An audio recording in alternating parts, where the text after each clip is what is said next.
My name is Catherine, and I'm 28 years old. Last Christmas changed everything I thought I knew about my family. What started as a typical holiday gathering turned into the most shocking revelation of my life. It involved a stolen inheritance, corporate fraud, and betrayal so deep it made me question everyone I trusted. I'm sitting here today, 1 year later, still processing everything that happened. If you're someone who's ever felt like the outsider in your own family, this story might resonate with you more than you know. It all began 3 years ago when my beloved grandmother Margaret passed away. She left me her entire estate worth $500,000. I was her only granddaughter, and we shared a special bond that everyone in the family knew about. Grandma Margaret always said I reminded her of herself at my age, independent, determined, and unafraid to speak my mind. The inheritance was supposed to be straightforward. The lawyers explained that everything would be handled through the family trust. My mother-in-law Linda offered to help manage the paperwork since she had experience with estate planning. She worked in finance and seemed genuinely caring about making sure I received what Grandma Margaret intended for me. Looking back now, I realize that was my first mistake. Trusting Linda completely without asking the right questions. But at the time, I was grieving and overwhelmed. Having someone offer to handle the complicated legal details felt like a blessing. Linda assured me the money would be available within 6 months. She said there were tax implications to sort out and some investments to liquidate. Everything sounded reasonable to my inexperienced ears. I signed the documents she brought me without reading them thoroughly. Another mistake I'd regret deeply. Months passed, and every time I asked about the inheritance, Linda had another excuse. The lawyers needed more time. The market conditions weren't right for selling certain assets. There were complications with the trust documentation. Always something plausible. Always delivered with that concerned, motherly tone that made me feel guilty for even asking. My husband David, Linda's son, always took his mother's side. He'd tell me to be patient and grateful that someone was handling such complex matters for us. He made me feel selfish for wanting updates about my own inheritance. The money that was rightfully mine began to feel like something I was begging for. If you are watching this right now, drop a comment letting me know where you are viewing from. Before I tell you about this life-changing decision, hit like and subscribe to hear more real stories about family loyalty and betrayal that might just change how you see your own relationships. 2 years passed. 2 entire years of excuses and delays. I started having sleepless nights wondering if I'd ever see that money. It wasn't just about the financial security it represented. It was about honoring my grandmother's wishes and the special relationship we shared. That inheritance felt like her final gesture of love and support for my future. David and I were trying to buy our first home, but without the inheritance, we couldn't afford anything decent in our area. I watched friends my age purchasing houses, while we stayed trapped in our tiny apartment. The frustration was eating away at our marriage.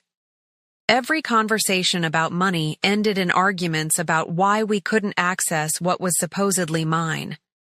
Linda would periodically update us with vague progress reports.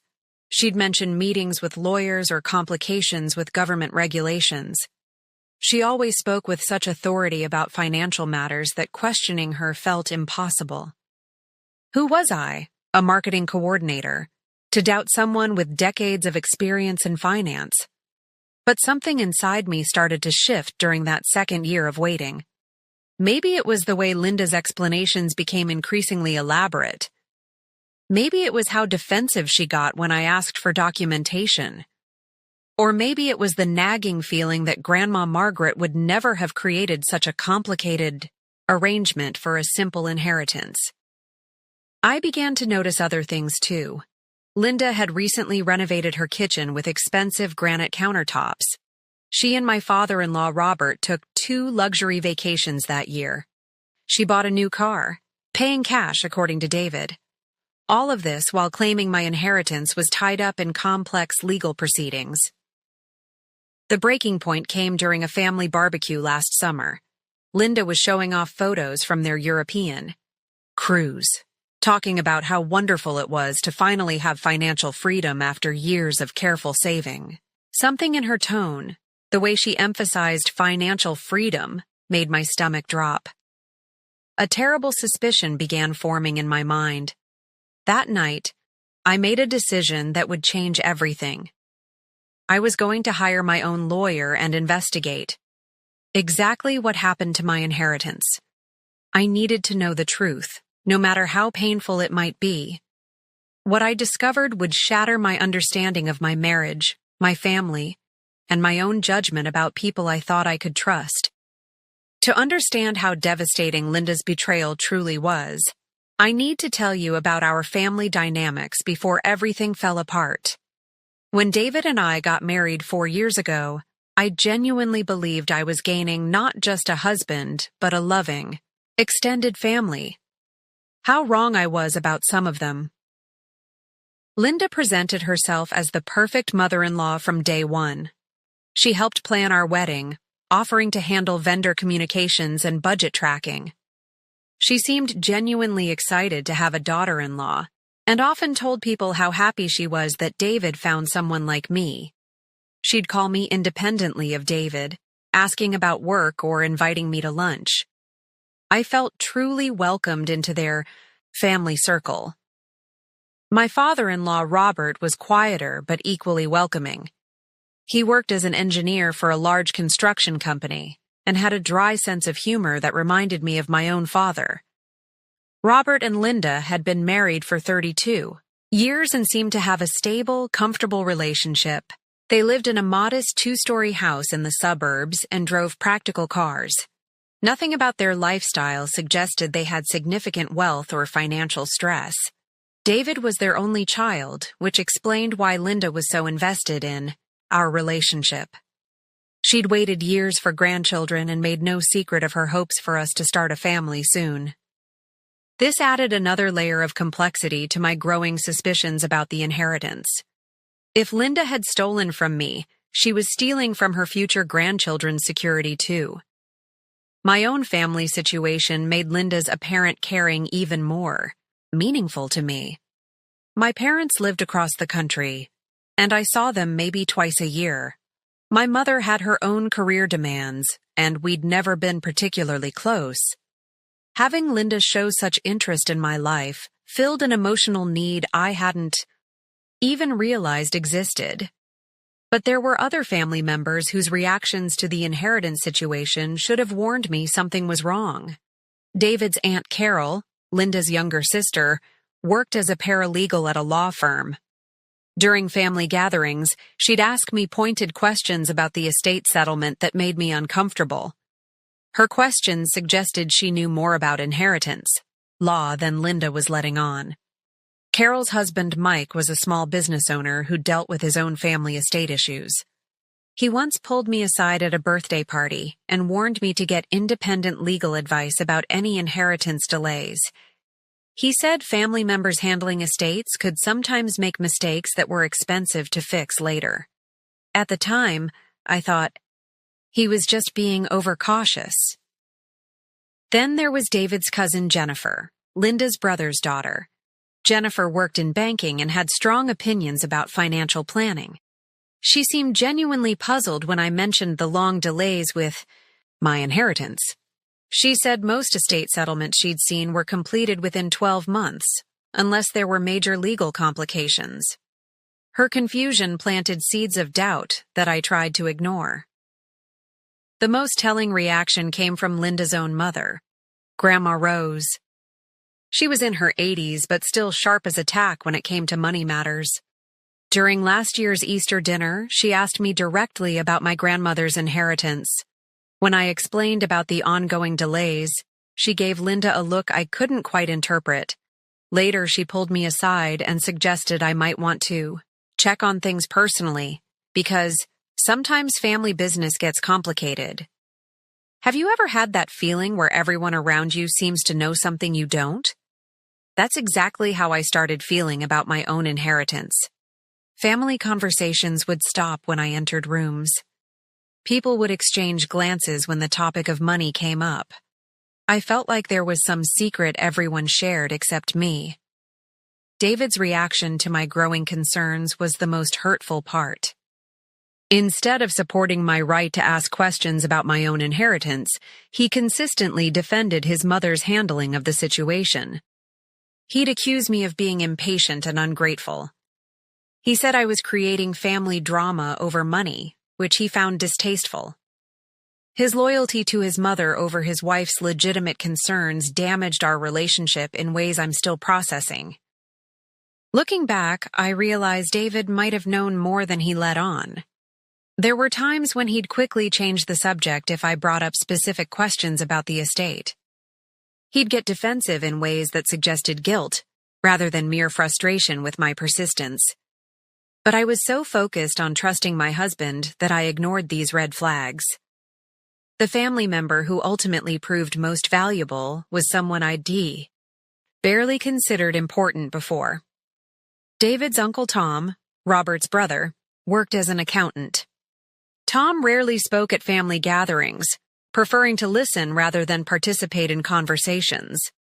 But Tom noticed things, and when I finally decided to investigate the inheritance situation properly, Tom would provide crucial information that exposed the truth. The investigation I launched that summer became an obsession that consumed my free time for months. I started by contacting the law firm that supposedly handled my grandmother's estate. That first phone call should have been straightforward, but it revealed the first crack in Linda's story. The receptionist told me they had no record of representing Margaret Patterson's estate in the past 3 years. No record at all. When I insisted there must be some mistake and mentioned Linda's involvement, the receptionist suggested I speak with one of their estate attorneys directly. The attorney confirmed they'd never worked with Linda or handled any aspects of my grandmother's estate settlement. My hands were shaking when I hung up that phone. Linda had been lying to me for 2 years about basic facts. If she wasn't working with the law firm, she claimed, where was my inheritance? And why would she create such an elaborate deception?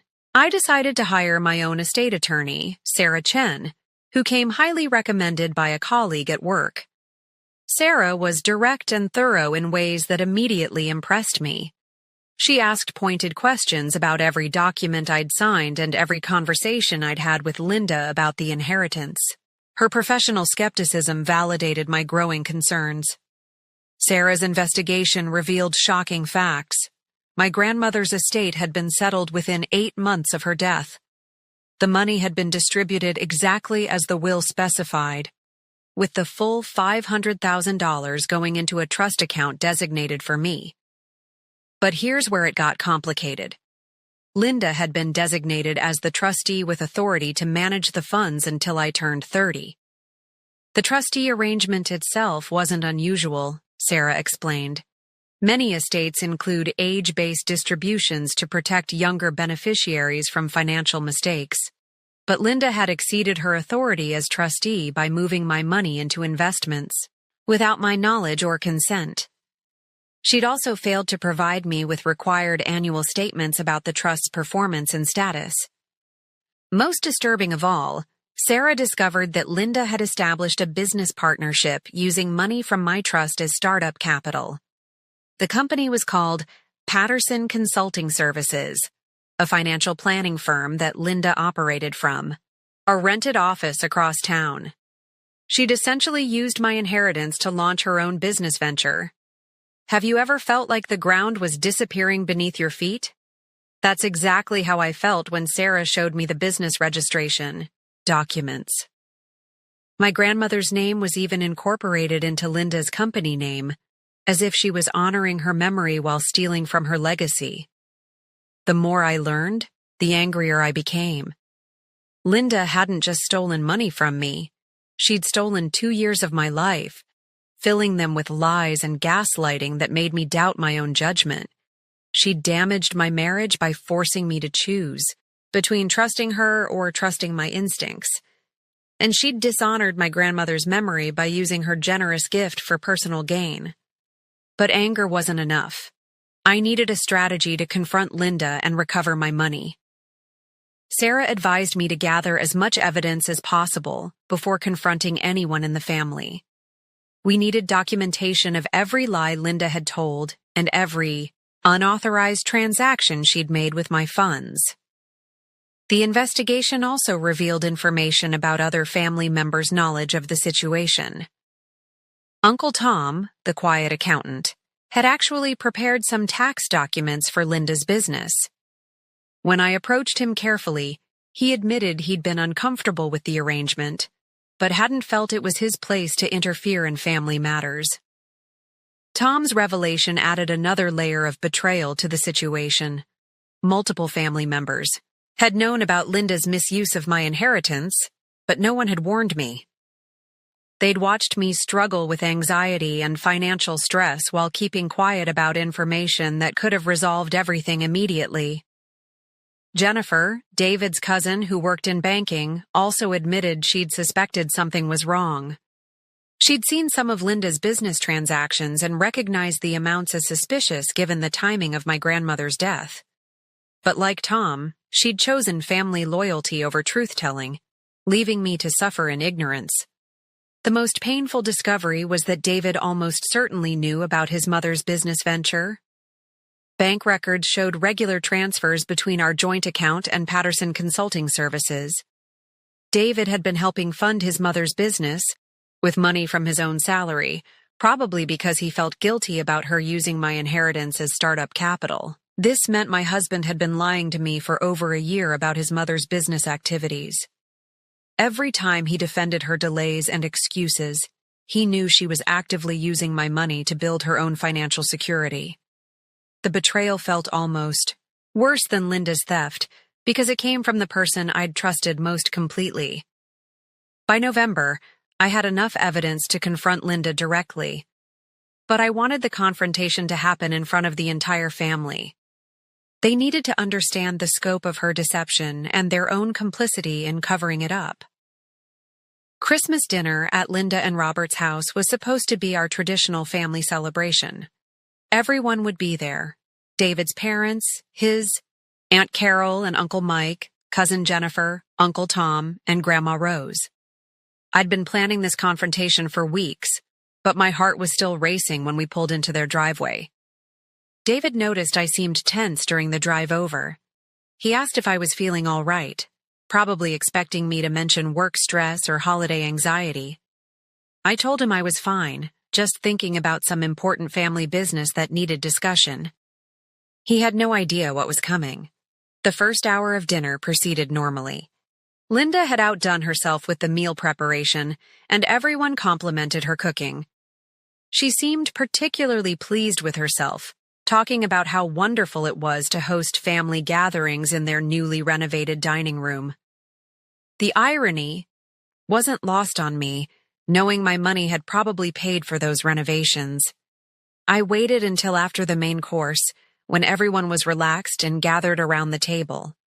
Linda was sharing stories about her successful year in business, mentioning how proud she was of Patterson Consulting Services and its growing client base. That was my opening.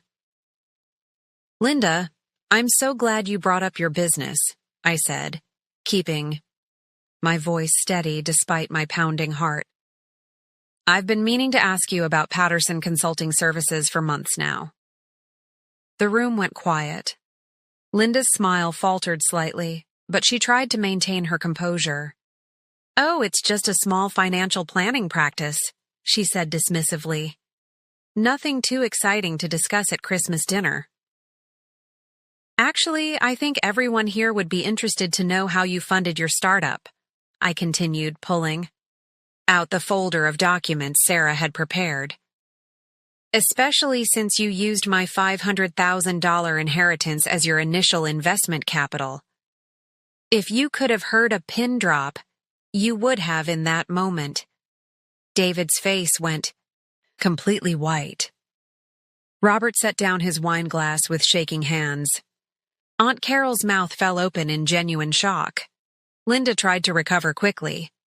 Catherine, I think there's been some misunderstanding about the trust arrangements. Perhaps we should discuss this privately after dinner. There's no misunderstanding, I replied, my voice growing stronger. I have documentation of every unauthorized transaction you made with my money. You've been lying to me for 2 years about estate delays while using my inheritance to build your own business. I started pulling out documents and reading specific details aloud. The fake law firm she'd claimed to be working with. The business registration that showed my money as the primary funding source. The annual profits she'd earned using my grandmother's gift to me. David finally found his voice. Mom, is this true? Did you really take Catherine's inheritance money? Linda's mask finally slipped completely. It's not stealing when I'm managing it as the trustee. I was investing the money wisely instead of just handing it over to someone too young to handle such a large sum responsibly. Too young? I stood up, feeling years of suppressed anger finally erupting. I'm 28 years old, Linda. I have a college degree and a career. But more importantly, that money wasn't yours to invest without my knowledge or consent. You stole from me and lied about it for 2 years. Grandma Rose, who'd been silent throughout the confrontation, finally spoke up. Linda Marie, what have you done? That girl's grandmother left her that money as a gift, not as seed money for your business ventures. The family members who'd known or suspected the truth began speaking up one by one. Tom admitted he'd prepared tax documents for Linda's business. Jennifer acknowledged she'd seen suspicious banking transactions. Even Carol confessed she'd wondered about the inheritance delays but hadn't wanted to interfere. Robert looked devastated. Linda, how could you do this to Catherine? To our family? This is theft, plain and simple. Linda became defensive and angry. I was protecting that money. Do you know how many young people waste large inheritances on stupid purchases? I was ensuring it would grow and be available when Catherine was mature enough to handle it properly. By lying to me for 2 years, I shot back. By making me feel crazy for asking about my own money. By watching me struggle with anxiety and financial stress while you profited from my grandmother's generosity. David stood up and walked to the window, clearly struggling with conflicting loyalties. Mom, you should have been honest about this from the beginning. Catherine had a right to know what was happening with her inheritance. The confrontation continued for another hour, with Linda alternating between defensive justifications and angry accusations. She claimed I was being ungrateful and materialistic. She insisted she'd done nothing legally wrong as the appointed trustee. But everyone at that table could see through her attempts to justify the unjustifiable. The dinner ended with Linda storming out of her own dining room and Robert apologizing repeatedly on her behalf. David and I drove home in silence, both of us processing the implications of what had just been revealed. Our marriage, our family relationships, our financial future, everything needed to be completely reevaluated. The weeks following that Christmas confrontation were some of the darkest of my life. David and I barely spoke to each other as we processed the implications of his mother's betrayal and his own complicity in covering it up. The trust between us had been shattered, and I wasn't sure it could ever be repaired. Linda initially refused to acknowledge any wrongdoing or discuss returning my money. She hired her own attorney and claimed she'd acted within her rights as trustee. Her lawyer argued that she'd made profitable investments with my inheritance and that I should be grateful for the increased value of my trust fund. But Sarah, my attorney, had anticipated this defense. We filed a formal complaint against Linda for breach of fiduciary duty and unauthorized use of trust funds. The legal process was emotionally draining, but Sarah assured me we had a strong case based on the evidence we'd gathered. The most painful part was watching my marriage deteriorate.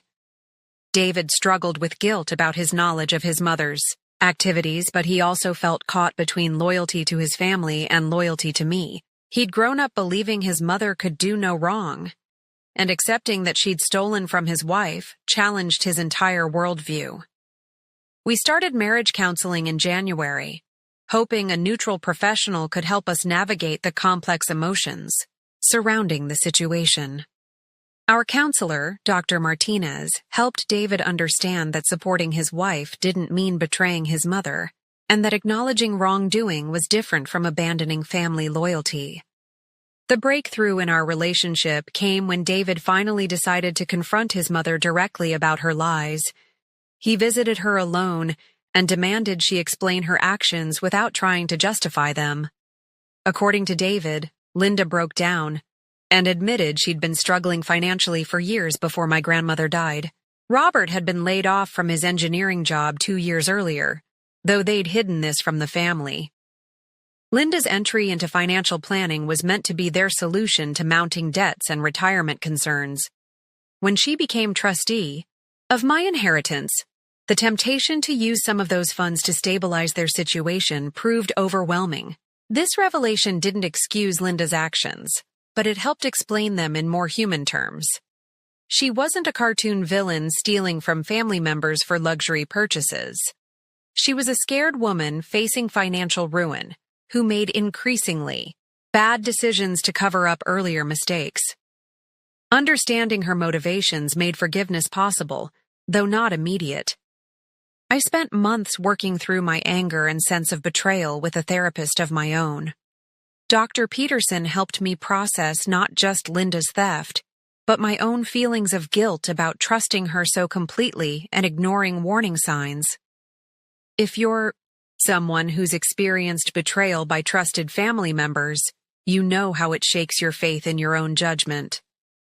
I questioned every relationship in my life, wondering who else might be lying to me or taking advantage of my trust. Rebuilding that sense of security took months of hard work. The legal resolution came faster than I expected. Linda's attorney advised her to settle rather than risk a trial that would expose her business practices to public scrutiny. In March, we reached an agreement requiring Linda to return my original inheritance plus interest and profits earned through her business activities. The total amount I received was actually higher than my original inheritance due to Linda's successful investments. Ironically, her theft had increased my financial security, though at enormous emotional cost to our family relationships. David and I used part of the recovered money to purchase our first home that spring. Walking through the house we'd chosen felt surreal after years of waiting and uncertainty. But there was sadness mixed with the excitement, knowing our financial freedom came at the cost of family harmony. Linda and Robert's financial situation stabilized when Robert found new employment, and Linda's business began generating legitimate profits. She paid me back through a combination of business profits and personal savings, avoiding bankruptcy but accepting significant financial hardship as consequence for her actions. The most difficult decision was whether to maintain relationships with family members who'd known about Linda's misuse of my inheritance, but stayed silent. Some, like Uncle Tom, had acted from misguided loyalty rather than malicious intent. Others, like Jennifer, had simply chosen not to get involved in family drama. I decided to forgive but establish clearer boundaries about honesty and communication in family relationships. Trust had to be rebuilt slowly, and some relationships would never return to their previous closeness. But cutting off contact entirely felt like allowing Linda's betrayal to destroy even more than she'd already taken from me.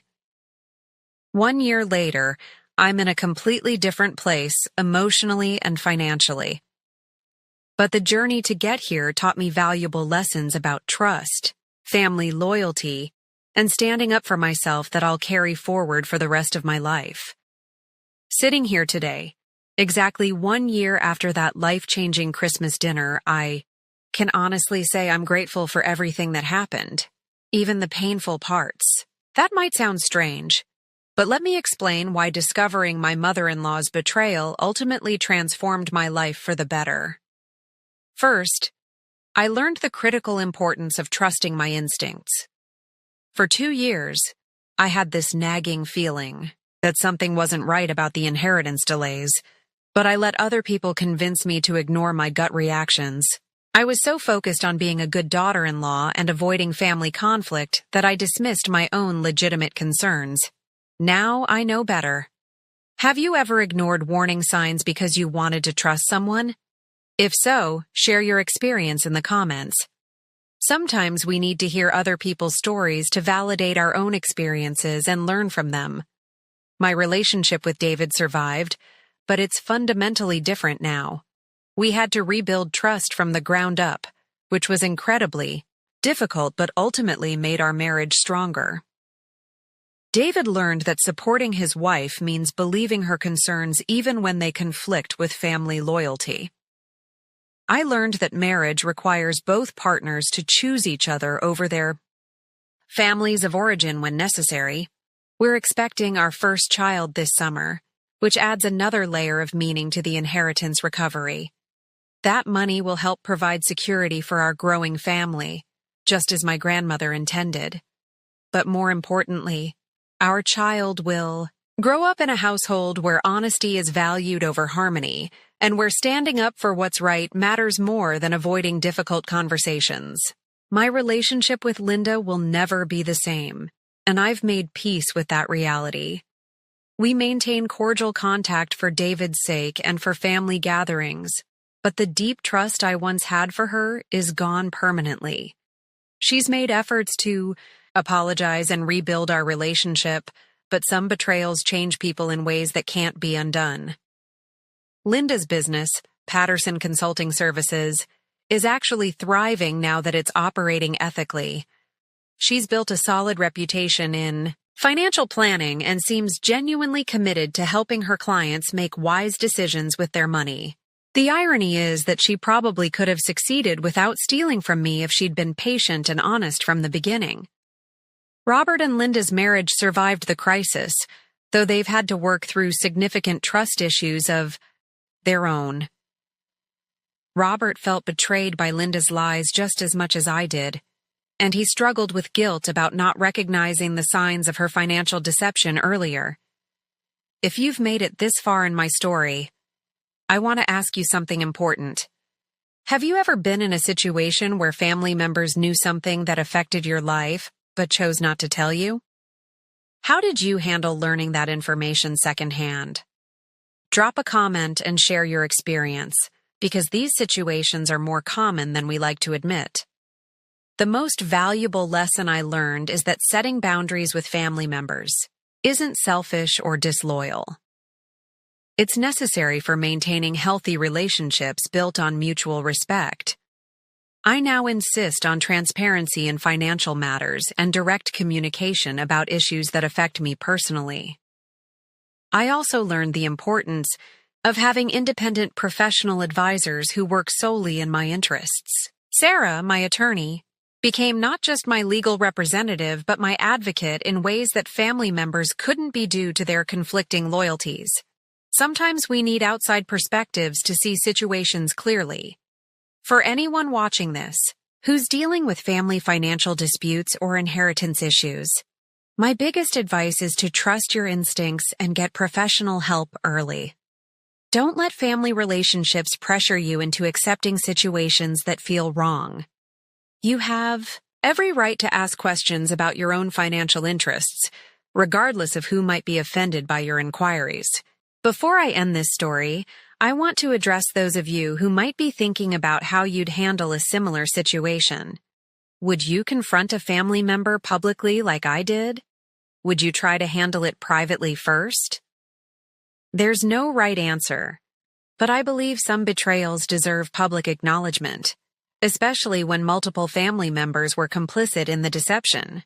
If this story resonated with you, please like this video and subscribe for more authentic stories about family dynamics, financial challenges, and personal growth. I read every comment and appreciate hearing about your own experiences with family, loyalty, betrayal, and the difficult process of rebuilding trust. Most importantly, if you're currently dealing with a situation where you suspect family members aren't being honest with you about important matters, trust yourself enough to investigate. You deserve honesty from the people you love, and protecting them from consequences isn't worth sacrificing your own well-being. The inheritance my grandmother left me wasn't just money. It was a lesson in standing up for myself and honoring the relationships that truly matter. And that's a gift worth far more than $500,000.